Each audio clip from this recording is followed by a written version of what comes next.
I love my wife above all else. I have loved her since the moment I first laid eyes on her. I would do anything for her, and that has never changed after all these years. We first met in college. We were both theater majors, and it was day one of acting one class that our eyes met for the first time. She had chocolate brown eyes that were complemented by her dark brown curls. We stared at each other constantly that first day, and when we were partnered together, we knew that it was fate. She said that her name is Margaret as soon as I walked up to her after class. I took her by an hand and kissed it. She said Henry, then she took one of my long dreadlocks and wrapped it around her finger, staring me in the eyes and biting her lip. It was an amazing meeting with an even better ending later that night. The following night, we went on our first date, a theater production of Sueño. We held each other's hand through the entire performance, and afterward, I walked her to her dormitory. Every day after that was like a love story. We went through good times and bad times. We broke up and got back together. Through it all, one thing never changed for me: I loved her and would do anything for her. We got married after graduation and went on to become very successful in the stage acting scene. We were considered a power couple and were always cast in romantic roles opposite each other. It was easy to bring the true deep love that we felt for each other to the stage, and it was nice to make money from it. One day, our lives took a turn. We had just finished a successful performance of the stage play The Clean House when we were approached by a member of the audience. He said that it was an amazing performance in a creepy English accent. Margaret gripped my hands and thanked him and told him that he's sweet. I could tell this guy had creeped her out, but being a talented actress, she was able to put on a nice front. He said that he had been watching us for a very long time. He continued, his pale blue eyes staring into Margaret, and told her that he is a fan of her work and every performance is riveting, and he can tell that she put true passion into her exchanges, and we must truly love each other. I stepped slightly in front of Margaret and said we love each other very much. I would do anything for her. I looked at her, and she gave me that beautiful smile of hers. He put his arms behind his back and said that warms his heart to hear, and looked up into the night sky and said true love is a valuable gift that is often taken for granted. If you're not careful, you can easily lose it forever, and it can never be replaced, no matter how hard you try. He then looked at me, and I could see just how disturbing his pale blue eyes were.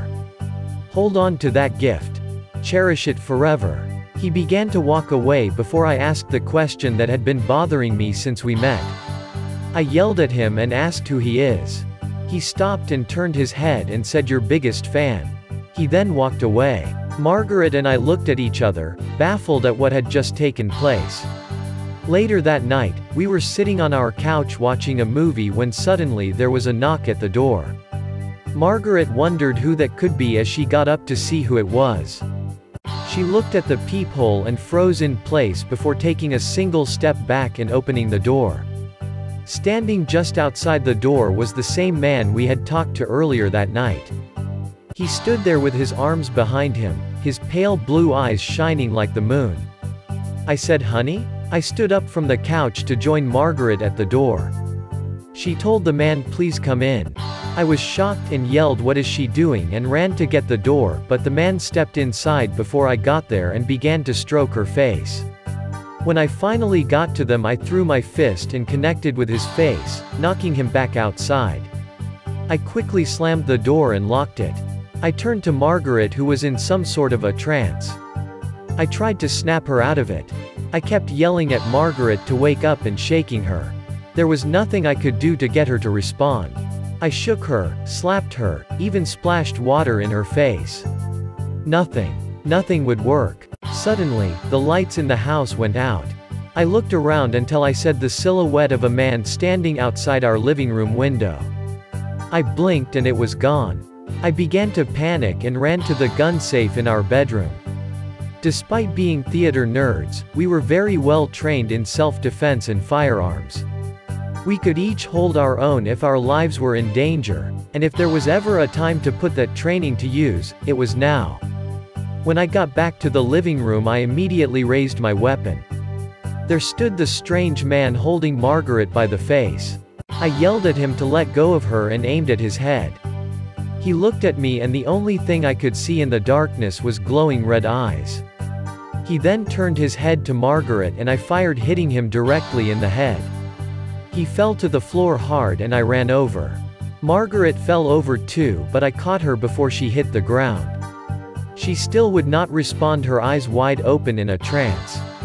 I looked over to the man but he was gone. I gently laid her on the floor and stood up quickly, readying my weapon once again. Suddenly, I felt a strong tight grip on the back on my neck and I was then thrown across the room, hitting the wall. I groaned in pain as I grabbed my gun and slowly stood to my feet, shaking as I raised my weapon again. Again, he had a hold of Margaret, but this time he pulled her head close to his. I felt my heart race and my blood boil as he put her lips to his glowing red eyes staring right at me.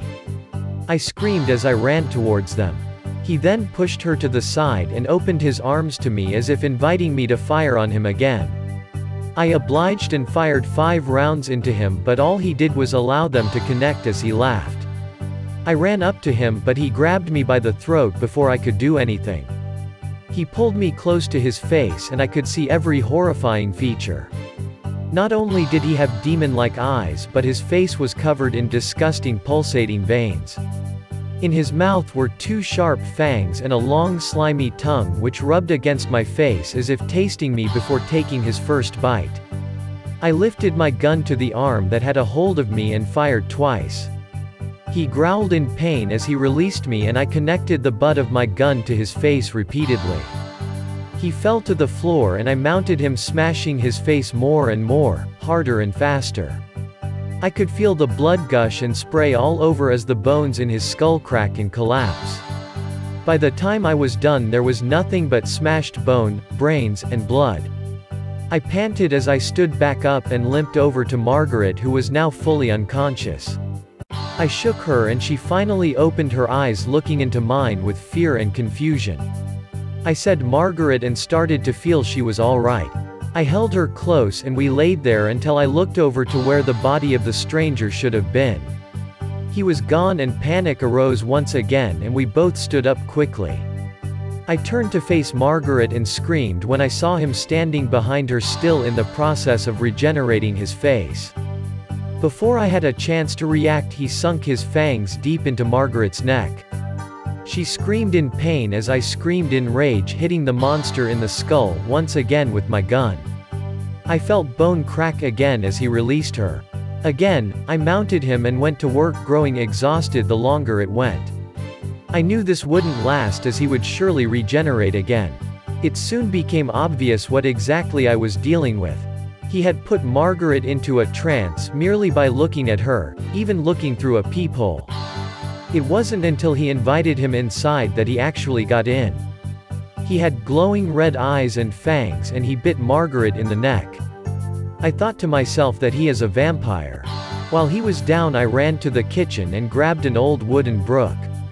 I broke it in half and ran back to the body, where I rammed it as hard as I could directly into his heart. The body began to convulse and flail its arms and legs all over. Suddenly, it stopped and went completely limp before melting away into deep red blood and other disgusting fluids. After catching my breath, I slowly turned my attention to Margaret. She sat there in the darkness, legs folded and upper torso full erect. I said, "Honey?" nervously approaching her. In the darkness I could only see her silhouette until her eyes began to slowly glow red. There was only one thing I could think of to do. I love my wife. I would do anything for her. Even if that meant chaining her up in the basement, feeding her a pint of my own blood every day while I figure out what to do about her. When the hunger would hit her, she became like a wild animal that cannot be communicated with. So, I fed her my blood and she became herself again. She understood the situation and never held it against me. It wasn't easy, but it was all we could do. Unfortunately, a pint only went so far until soon it wasn't enough. So I gave more and more until the point that I was endangering myself with so much blood loss. It was then that I decided to feed her full meals. It started with small animals at first and then cats and dogs. Soon I made the hard decision to invite homeless people into our home and knock them out and give them to her. This went on for far too long before it really started to affect us. She felt like a monster and I did as well. I love my wife and I would do anything for her, which brings me to now. I'm sitting here writing this shaking. There is literal blood on my hands as I try to compose myself. She asked me to do one last thing for her. I refused at first because I loved her too much. She said, "If you love me," and looked at me deep in my eyes, her now pale blues not blinking, and said, "You will do this." Tears fell from both of our eyes as I pulled her in close. I whispered her that "I love you, Margaret," and she said, "I love you, Henry." I could hear the squish as I drove the wooden stake in her heart. I trembled as I listened to her whimpers, gasps, and eventual silence. I broke down as her body melted away into liquid. I laid there in her remains sobbing. I sit here now with nothing left but the warning about the creatures of fiction that are very much a reality. I write my confession of the crimes I have committed out of love. I say goodbye to any friends or loved ones that may be reading this. I loved her and I did everything for her.